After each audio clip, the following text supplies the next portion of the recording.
Seja bem-vindo ao Resenha Rural, podcast da Rural Service para os profissionais e simpatizantes do agro. Nosso compromisso aqui é trazer conteúdos relevantes, convidados especialistas e trocas de experiências, sempre com foco na nossa missão, na missão da nossa empresa, que é promover o desenvolvimento sustentável do agronegócio. Seja bem-vindo, sente-se, sinta-se em casa. Teremos hoje um episódio especial. Felizmente hoje estou sozinho, porque o conteúdo é bem especial para a nossa empresa, vem muito de acordo com o que nós trabalhamos no dia a dia.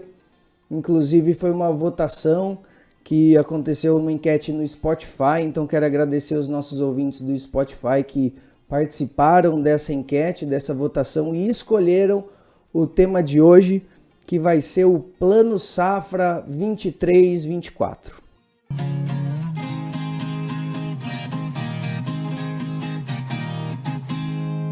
Então, para vocês que nos ouvem no Spotify, nesse episódio nós vamos deixar novamente uma enquete aqui com sugestões de temas para os próximos episódios.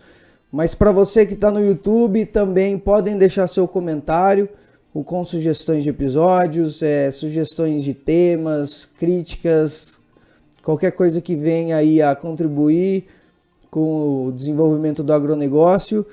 E também curtem, por favor, o episódio, inscrevam-se no canal. No Spotify também tem a possibilidade de deixar a classificação do podcast. Vocês que usam o Spotify podem, por favor, deixar ali a classificação para o nosso podcast. E quero pedir para todos vocês que fiquem até o final, pois nós vamos deixar uma mensagem especial hoje, a principal novidade do Plano Safra.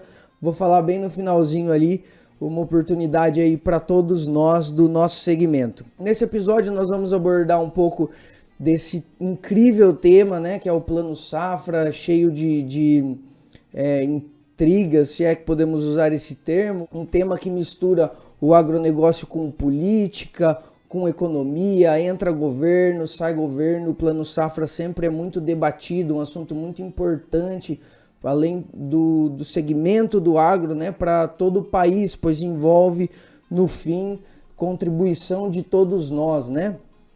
Então, o que temos para hoje? O que é o Plano Safra? Né, por que ele é tão aguardado? Onde ele vive? O que ele come? Isso tudo nós vamos trocar ideias e debater hoje aqui nesse episódio. Então, hoje é dia 21 de julho de 2023.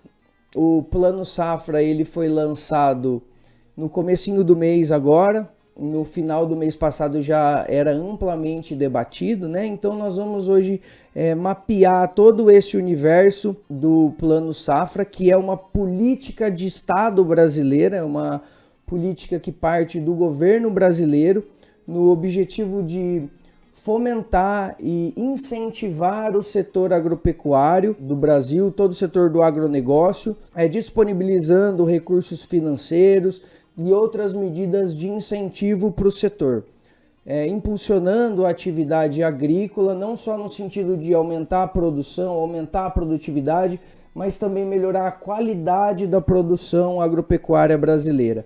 Ela apoia tanto pequenos produtores, agricultores familiares, mas também tem incentivos para médios e grandes produtores, além da agroindústria e cooperativas. Como que o Plano Safra promove todo esse desenvolvimento?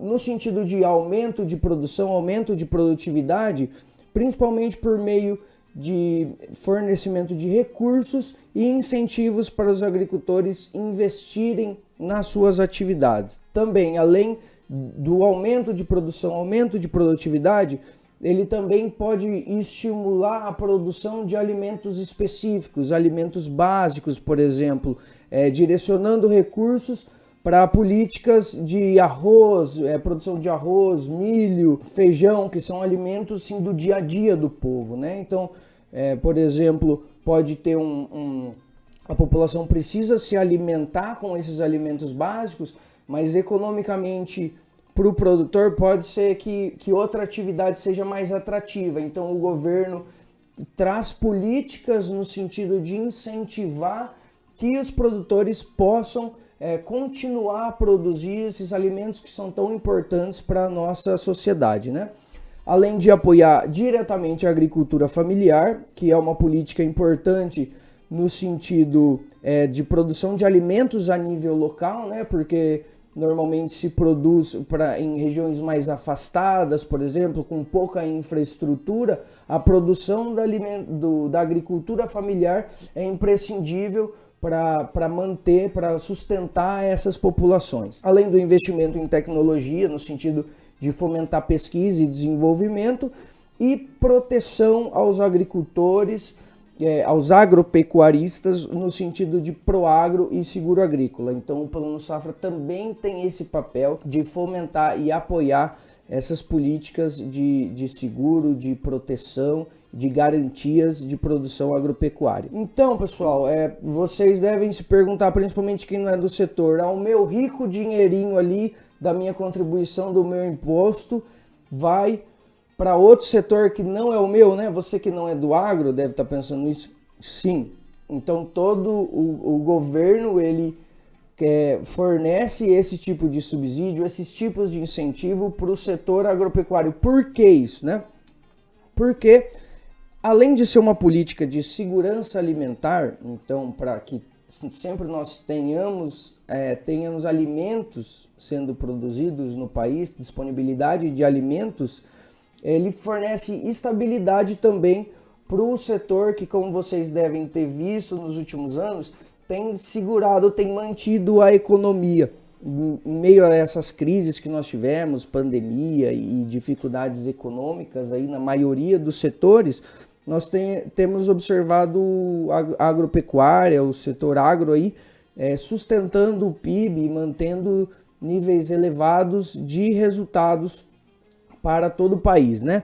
E esse setor, por mais que ele seja altamente produtivo e ajude muito o país, ele é um negócio de alto risco, né? Porque a maioria são indústrias a céu aberto, que estão expostas a riscos climáticos, riscos sanitários, por exemplo. E alimento não pode faltar. Também tem o benefício de gerar empregos para as pessoas do campo. Nós observamos na história do Brasil diversos casos de êxodo rural, que foram situações que prejudicou não só o campo, mas também prejudicou ao longo da história muito também a zona urbana.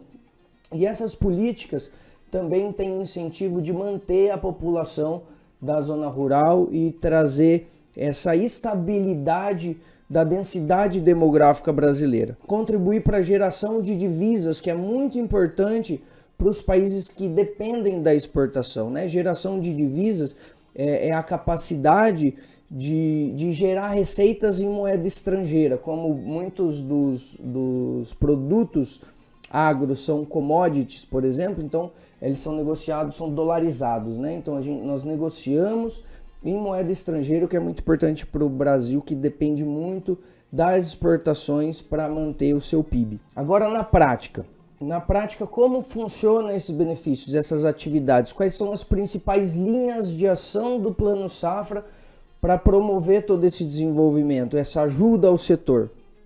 A primeira é por meio do crédito rural, que é a disponibilização de recursos financeiros por meio de financiamentos, por meio de empréstimos, como investimentos em infraestrutura, aquisição de equipamentos, de maquinários, e também crédito para custeio, que é a matéria-prima de giro dos produtores para produzirem, como vacina, ração, insumos de defensivos agrícolas, fertilizantes, por exemplo, tudo isso que faz parte do custeio da produção agropecuária, né? Subsídios e incentivos fiscais, como para reduzir, por exemplo, o custo de produção de determinado produto, estimular o acesso ao crédito, né? Por exemplo, o crédito rural que nós vamos apresentar ainda aqui nesse episódio, né? Nós vamos passar pelas diversas linhas de crédito que vão ser disponibilizadas nesse Plano Safra, os prazos para pagamento de cada uma delas, o que enquadra cada linha de crédito, né? O que pode ser financiado ou não, e o principal, no ponto de vista da maioria, pelo menos, que é a taxa de juros, né? Então vocês vão ver que os juros são muito atrativos. Quem está em outro segmento vai achar muito bom a taxa de juros aí desse plano safra, né? Justamente por causa disso. Então, uma das linhas de ações é subsidiar e fazer esses incentivos fiscais, de maneira que o juro fique bem atrativo para que possa realmente esse crédito ser facilmente acessado. Outra linha seria do seguro agrícola e do Proagro, né? Na linha do seguro agrícola, principalmente disponibilizando recursos para o programa de subvenção ao prêmio do seguro rural. Então, para quem não sabe o que é prêmio, sempre que você contrata um seguro, o valor que é pago para contratar esse seguro chama prêmio. Tanto seguro de carro quanto seguro de vida, o valor da contratação é o prêmio. E o governo federal tem esse programa de subvenção, ou seja, o governo literalmente paga parte do seguro, como se você fosse contratar o seguro do seu carro e o governo pagasse parte do seguro do seu veículo. E além disso, tem também o fundo de estabilidade do seguro rural. Então, nesse plano safra, todo plano safra, o governo informa quanto de recurso vai ser disponibilizado para esse fundo de estabilidade, que no fundo é o que vai dar o dinheiro para que esse subsídio seja fornecido para os produtores. Então, basicamente, por que é tão aguardado? Então, nós ficamos todo mundo lá esperando o lançamento do novo plano safra para saber qual montante vai ser disponibilizado para cada uma dessas coisas que nós falamos, qual a taxa de juro vai ser praticada, qual vai ser o valor da subvenção, as regras de subvenção do seguro agrícola. E não é raro desses planos safras trazerem também novidades como essa que nós vamos trazer no final desse episódio. Nesse ano, nesse plano safra, vai ser disponibilizado um montante total de 364 bilhões de reais. Esse é o maior plano safra da história do Brasil, é o maior montante já anunciado por um governo. O do ano passado, por exemplo, não ficou muito longe disso, ficou 340 bilhões. Já 21-22 tinha sido 251 bilhões. Então vem crescendo esse valor, vem crescendo esse subsídio. Nós passamos diversas instabilidades políticas e vocês observam que são montantes significativos. Então, independente de um governo de direita, de um governo de esquerda, o Plano Safra é uma política de Estado brasileiro e tem que ser mantido dessa forma, né? Independente de governo entrar ou sair, o Brasil precisa de segurança alimentar, o Brasil precisa de estabilidade na produção agropecuária que traz benefício aí para todo o país, como nós já falamos. Então, além desse montante, qual outra pergunta é feita com frequência? Qual a taxa de juro vai ser praticada? Todo mundo ansioso para saber qual o juro que vai ser cada uma dessas linhas de crédito. A taxa de juro, ela vai depender da linha e do enquadramento dos produtores. Então, só para vocês, vou passar rapidamente aqui as principais linhas, os principais programas que tem de financiamento do crédito rural. Por exemplo, o Moder Frota, que é para aquisição de tratores e maquinários. Ele tem um prazo de 7 anos para pagar e uma carência de 14 meses. Ou seja, para pagar a primeira parcela, o produtor pode ter até 14 meses de carência e pagar isso no máximo, todas as parcelas, né, quitar o financiamento em até 7 anos. Com uma taxa de 10,5% ao ano para os produtores enquadrados como médios e 12,5% ao ano para os produtores que se classificam como demais, né, que seriam os grandes produtores. Além dos médios e grandes, que são os demais, nós temos também os pequenos produtores, que são chamados da área da agricultura familiar, né? Que eu vou falar aqui na frente, logo depois aqui das principais linhas que nós aqui na Rural Service trabalhamos, né? São médios e grandes produtores. Vou falar também nos benefícios, né? E nas linhas de crédito para a agricultura familiar. Então, primeiro é esse Moder Frota para aquisição de maquinários. Depois tem o Moder Agro, que é uma linha para correção e recuperação de solos. Tem um prazo de 10 anos, uma carência de 2 anos, um juro de 10,5% ao ano. Também com o mesmo juro, o mesmo prazo, temos o Pró-Irriga, que é para aquisição e implantação de sistemas de irrigação. O PCA, que é uma linha de crédito bem famosa, que é o Programa para construção e ampliação de armazenagens, né, principalmente silos. Esses têm um prazo, esses têm duas linhas, até 6 mil toneladas, armazéns até 6 mil toneladas, que tem um juro de 7% ao ano, e acima disso, né, tem a 8,5% ao ano, os dois com carência de 2 anos e prazo de 12 anos. E o Prodecop, que é uma linha de crédito específica para cooperativas, para essas cooperativas agroindustriais, ampliação da capacidade agroindustrial dessas cooperativas, que tem um juro de 11,5% ao ano, um prazo de 10 anos com carência de 2 anos. Ainda nessas linhas de investimento, né, que são todos os créditos, todos os financiamentos que são para aquisição, que não são, igual eu falei anteriormente, para custeio, né, são para aquisições mesmo. Eu vou disponibilizar também, quero agradecer o pessoal do Banco do Brasil, o Ricardo aqui do Banco do Brasil, nossa agência de Rolândia disponibilizou para mim essa apresentação aqui. Se a gente conseguir colocar para o pessoal do YouTube, colocar no vídeo aí todos esses valores, aí até o pessoal que está assistindo no vídeo pode parecer meio maçante aqui, mas quem está no Spotify, por exemplo, não vai conseguir visualizar isso. Então, realmente vão ter que passar dado a dado. Mas pode passar um pouquinho para frente ali no YouTube ou pausar a tela, né, para ver certinho essas linhas e cada carência, cada prazo e cada taxa de juros. Ainda na linha de investimentos, tá? Temos um programa que chama Renovagro. É a antiga linha ABC, Agricultura de Baixo Carbono. Esse também tem juros bem atrativos, juros de 7% ao ano. Para que funciona essa linha?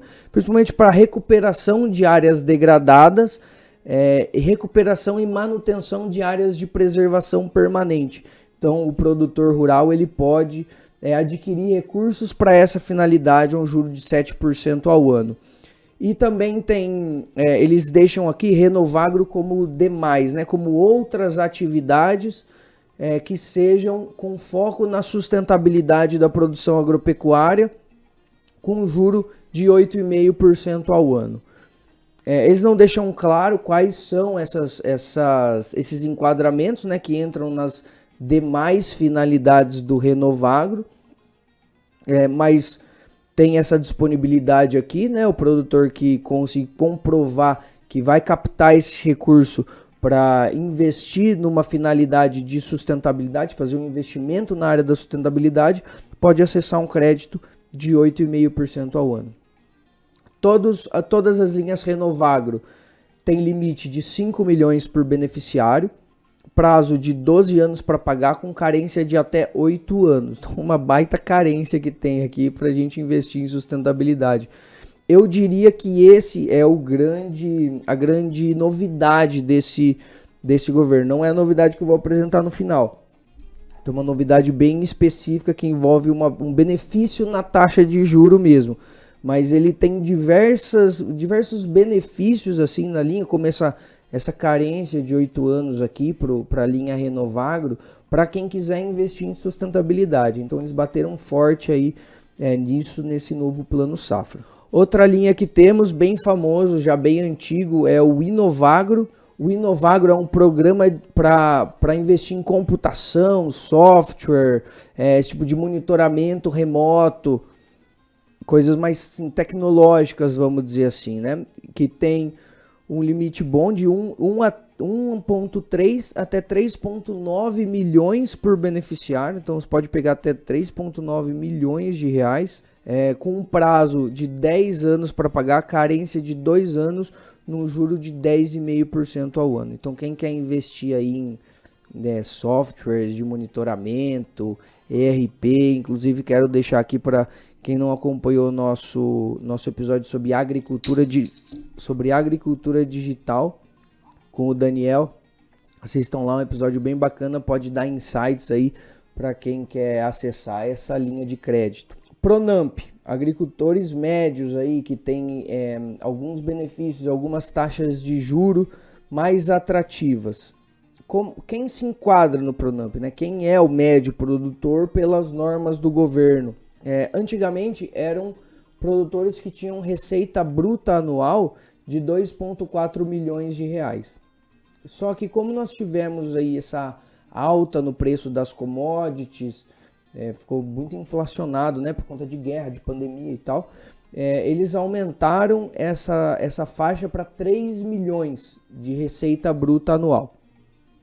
Tinha muito produtor sendo desenquadrado assim, de médio, e realmente não justifica esse desenquadramento, né? Porque à medida que a receita bruta anual ela sobe, o custo de produção também ficou exorbitante. Então, no final, o que deveria mandar deveria ser o lucro, né? O lucro líquido. Então, por isso teve essa alteração aqui no enquadramento. Outro programa que também teve uma alteração é o Proagro, né? As alíquotas de Proagro que eram de 2% a 8,5%, e isso sim ficou um pouco mais puxado, né? O Proagro veio de 2,5% até 15,9% de taxa. A taxa do Proagro é como se fosse o prêmio do seguro agrícola, né? O Proagro é um programa de garantia da produção, como se fosse um seguro, mas não é seguro, não é normatizado pela SUSEP.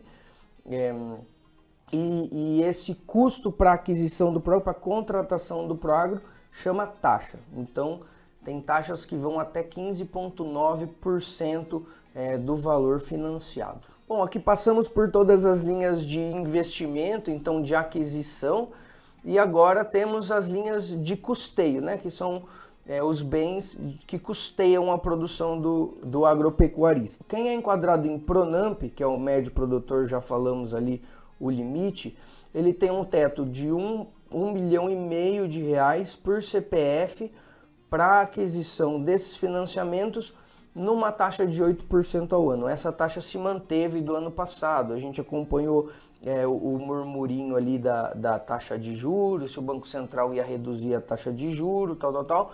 Não reduziu a taxa de juros, também não foi reduzida a taxa de juros no plano safra, mesmo com esse equilíbrio que nós tivemos na economia brasileira pós-pandemia. Então manteve 8% ao ano para a Pronamp, e demais, que seriam os grandes produtores, também manteve uma taxa de 12% ao ano. Isso com um teto de 3 milhões para os grandes produtores. Agora, para a agricultura familiar, vocês vão ver que as taxas são bem atrativas. São os pequenos produtores, esses que são mais vulneráveis. Então temos os custeios, que tinham uma taxa de 5 a 6% ao ano, passando para 3 a 6% ao ano. Então vocês veem que é uma variação muito grande. Então quem acessa 3% ao ano é quem tem a comprovação de produção de alimentos saudáveis, principalmente voltados à agricultura orgânica. Então quem conseguir essa comprovação aí, eu sinceramente não sei se é por meio de certificação ou selo, né? Selo de agricultura orgânica, vai conseguir acessar um crédito de 3% ao ano. Pronaf Investimento passou, que é para aquisição, né? Não é de custeio, passou de 5 a 6% ao ano para de 4 a 6% ao ano. O Pronaf Mais Alimentos passou de 5 para 4% ao ano, que é voltado para agroecologia, bioeconomia, também nessa linha de sustentabilidade, produção orgânica, né? E Pronaf Mais Alimentos para aquisição de máquinas e implementos foi de 5 para 6% ao ano. Então vocês viram que para médio e grande manteve a taxa de juro, para o pequeno produtor, como assim, já era esperado pela linha do governo, reduziu a taxa de juro praticamente 1% para cada linha, 1% ao ano. Tem mais uma linha aqui, que é um Pronaf especial que eles criaram para jovens, para mulheres, que saiu de 5% para 4% ao ano. Então tem bastante recurso disponível para a Pronaf. Quero até deixar essa provocação para nós, agentes do agronegócio, que sempre tem muito recurso disponível para a Pronaf e pouco acesso ao crédito. Então faz também parte do nosso trabalho e beneficiaria todos nós, né, se a gente conseguisse difundir melhor essas linhas de crédito para a agricultura familiar e ajudar o pequeno produtor a acessar também essas linhas de crédito. Então, sempre o recurso que nós temos disponível para a Pronamp médio produtor acaba, é uma guerra para pegar esse recurso, e para a Pronaf sempre sobra. Então tem uma oportunidade, uma grande oportunidade aí que a gente pode aproveitar. Beleza? E o que eu enxergo como a pior notícia desse Plano Safra, que na verdade talvez não seria a pior notícia, mas a notícia que não veio, seria qual o valor da subvenção do seguro rural. Então, estranhamente, não foi anunciado como que vai ser a questão da subvenção nesse novo Plano Safra. Então, qual o limite de subvencionado por CPF, qual seria o valor de subsídio, né? Então, isso não saiu, fica aqui a minha provocação para o governo federal, agilizar essa informação para nós, que nós estamos na expectativa, é muito importante para todos nós essa informação para a garantia da nossa produção agropecuária. E agora, finalizando, temos a grande novidade desse Plano Safra, um benefício também nessa linha de sustentabilidade, então nós podemos ter uma redução de até 1% na taxa de juro anual para os produtores que tiverem uma indução para boas práticas de sustentabilidade. Aqui se enquadram crédito de carbono, plantio direto e recuperação de pastagens. O governo não deixa muito claro como vai ser essa comprovação ainda, mas fica também a minha provocação para os colegas engenheiros agrônomos lutarem por esse benefício de 0,5% para quem conseguir comprovar essas boas práticas. E por que é 1% total? Porque tem mais 0,5% para as áreas que tiverem CAR analisado e sem passivo. Então, somando CAR analisado sem passivo mais boas práticas, que no caso aqui, por exemplo, plantio direto, praticamente todos aqui na nossa região já fazem plantio direto, né? Afinal, nós estamos em Rolândia, o berço do plantio direto, então já teriam uma redução de 1% ao ano na taxa de juro. Então, o juro que seria, por exemplo, de 8% para o médio produtor, passaria a 7% ao ano, um juro bem atrativo e menor do que nós acessamos no ano passado. Então, gente, esse é o Plano Safra, é um programa aí governamental que, pelo menos nas últimas décadas, independe de governo, né? Todos os governos lançam o seu Plano Safra, uns melhores, outros piores, dependendo para quem. Ele sempre é lançado em julho e vai até junho do ano seguinte, quando é lançado daí o novo Plano Safra.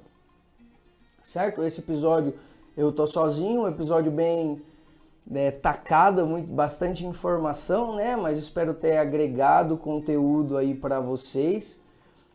Deixo aqui novamente o pedido de vocês deixarem sugestões e comentários para a gente. Podem também deixar dúvidas a respeito desse tema, nós podemos esclarecer melhor. A Rural Service trabalha com projetos para que os produtores rurais acessem essas linhas de crédito, além das assistências técnicas vinculadas ou não aos financiamentos. Além da parte de perícia de seguro agrícola, que por isso é muito importante para nós essa informação da subvenção. Eu deixo aqui o meu grande abraço para todos, meu agradecimento pelos ouvintes, pelos telespectadores do YouTube e até a próxima.